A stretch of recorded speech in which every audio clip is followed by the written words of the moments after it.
तक सारा पढ़ लिया गया था। गांधी जी और अंबेडकर के बीच में पुणे में एक समझौता होता है और ये समझौता जो हुआ था ये आरक्षण को लेकर हुआ था। यही समझौता दलितों के मसीहा के नाम से प्रसिद्ध हो गया था।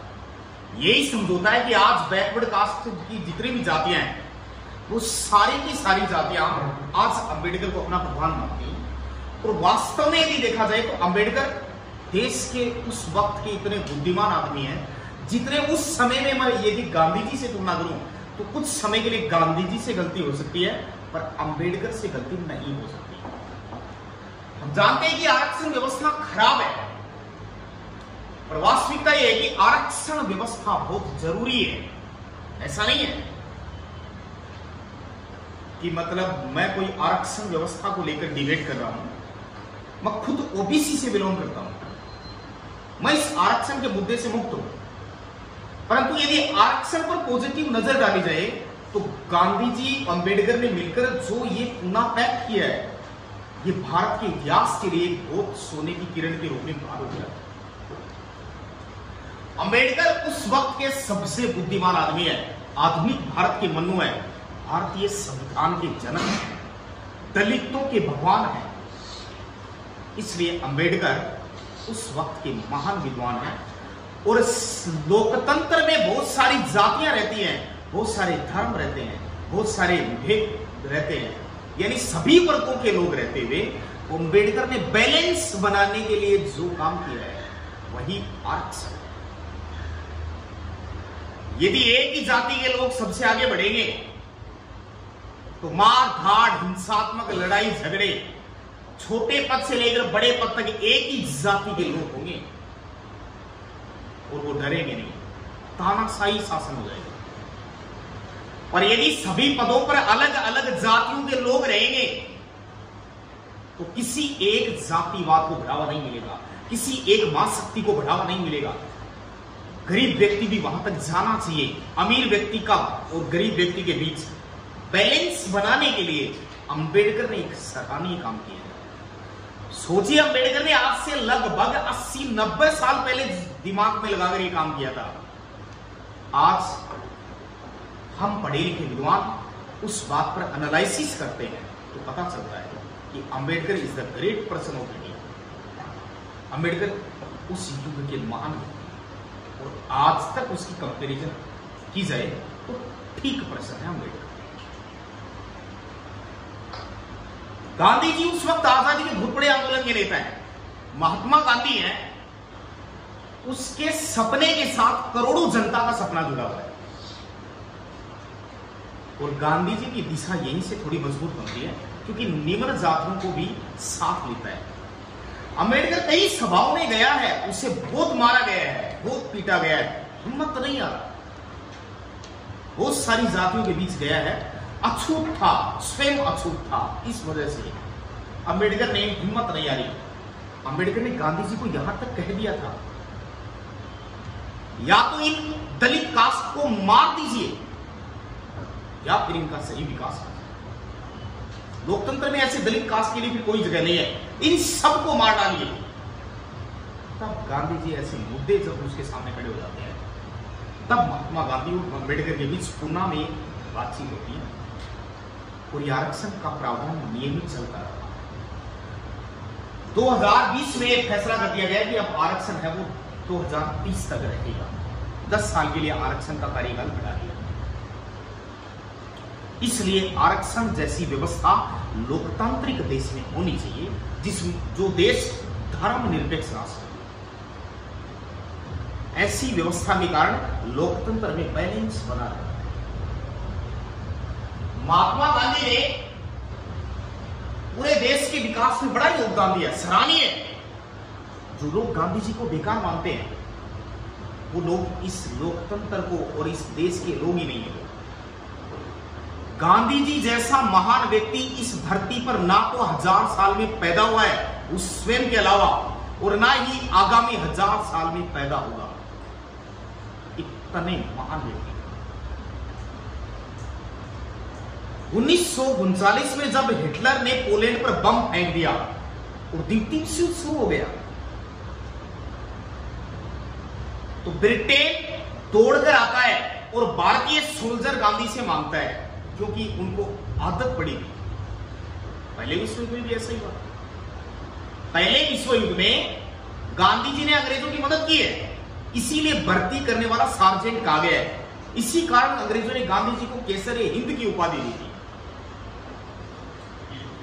1942 के आसपास द्वितीय विश्व युद्ध में हिटलर ने अंग्रेजों की कमर तोड़ दी, और जो देश अंग्रेजों की मदद कर रहे हैं वो सारे ही देश पिट गए।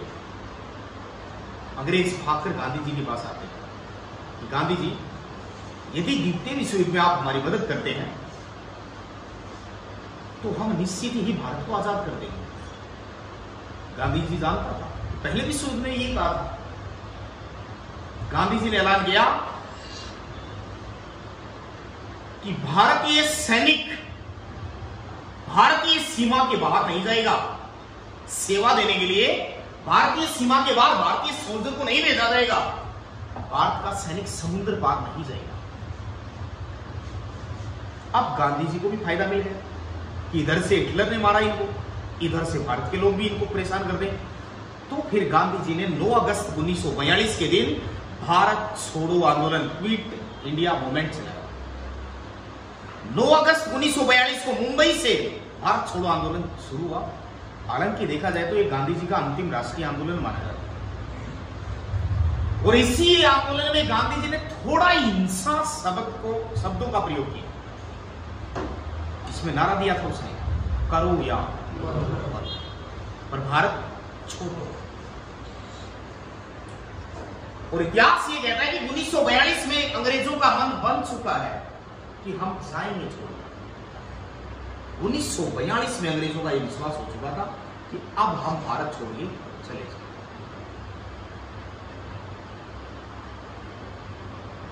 देश आजाद भी हो गया। 3 जून 1947 को ब्रिटेन की संसद में एक कानून पास हो गया, इंडियन इंडिपेंडेंट एक्ट, भारतीय स्वतंत्रता अधिनियम। इस अधिनियम के पास होते ही 2 देश बन गए, एक पाकिस्तान बना और एक भारत।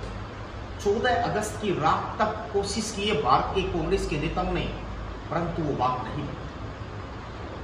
14 अगस्त 1947 को पाकिस्तान ने झंडा फहरा ही दिया। रात को 12 बजने के बाद भारत ने झंडा फहरा दिया। इसलिए भारत के 15 अगस्त हम। गांधी जी का जो सपना था देश को आजाद करवाना, वो उसने पूरा कर दिया। इतने क्रांतिवीर शहीद हो गए, और हर क्रांतिवीर कोई ना कोई सपना लेके मर रहा है। 30 जनवरी 1948 का दिन था। दिल्ली के बिड़ला भवन में बहुत बड़ी एक सभा आयोजित हुई, और उसी में बहुत सारे कांग्रेस के नेता और कांग्रेस के अन्य सदस्य भी बैठे हुए थे। नाथूराम गोडसे का नाम आपने सुना होगा। नाथूराम गोडसे गांधी जी का भक्त था, एक तरीके से देशभक्त क्रांतिवीर था, पर नाथूराम गोडसे जिस चीज को सोच नहीं पाया, इस वजह से उसने गांधी जी कहते हैं। नाथूराम गोडसे के दिमाग में कई विचार ऐसे आ गए जो गांधी जी के दिमाग के अनुसार नहीं थे। इस वजह से सबसे पहले अभिवादन करता है, प्रणाम करता है दिल्ली की बिड़ला भवन में। गांधी जी को नाथूराम गोडसे सबसे पहले नमस्कार करता है, आदर करता है, और 3 गोलियां सो गई। गांधी जी मर गए। विंस्टन चर्चिल नाम करके एक अंग्रेज इतिहासकार ने लिखा है कि ऐसा हार्ड मास का मनुष्य ना तो 1000 साल में पैदा हुआ है और ना ही आगामी 1000 साल में पैदा होगा। अरे जिसको अंग्रेज नहीं मार सके भारतीयों ने, उसको आजादी के बाद 1-2 साल भी जिंदा नहीं रखा। ये भारतीयों का सबसे बड़ा दुर्भाग्य है कि ऐसे आदमी को मार दिया जिसको अंग्रेज नहीं मारा। हालांकि 30 जनवरी को हम उसकी ही याद में शहीद दिवस मनाते हैं। राजघाट दिल्ली में उसे दफना दिया गया, मतलब जला दिया। उसका समाधि स्थल बना हुआ है। करो या मरो जैसे नारे दिए उसने। आपको पता है कि गांधी जी गाय का दूध नहीं पीता था और गोरक्षा के लिए बहुत बड़े आंदोलन की बात करता था। एक बार लोगों ने उससे पूछा गांधी जी से कि क्या कारण है गांधी जी, आप गाय के आंदोलन के लिए मरने और मारने के लिए तैयार है, पर गाय के दूध के बारे में आपका क्या कहना है? तो गांधी जी कहता है गाय का दूध अमृत है और बकरी का दूध दवा है, क्योंकि गांधी जी जीवन में बकरी का ही दूध पीता था। इसलिए मैं बीमार रहता हूं, मुझे दवा की जरूरत है, अमृत की जरूरत है। जीवन भर इतिहास ये कहता है कि गांधी जी बकरी का ही दूध पीता था। जमनालाल बजाज को उसने अपना 5वां बेटा बनाया था। तो गांधी जी का ये रोचक इतिहास बहुत सराहनीय रहा है। इसलिए गांधी जी भारत के सबसे महान व्यक्ति हैं। मैंने आपको जन्म से मृत्यु तक राष्ट्रीय आंदोलन में जितना भी कार्यक्रम थे वो सारे कहानी के माध्यम से सुनाए हैं। मुझे नहीं लगता कि आपको लिखाने की जरूरत रहेगी, आपके सारा याद हो गया है, क्योंकि दुनिया में बहुत सारे अध्यापक जो नोट्स लिखवाते हैं वो इसलिए लिखवाते हैं कि उनको खुद पर कॉन्फिडेंस नहीं है। अपने को खुद पर यह कॉन्फिडेंस है कि जो कहानी हम सुना देंगे वो बच्चा भूलकर ही दिखा देगा। मैंने आपको 34 पेज की कहानी सुनाई है और 34 पेज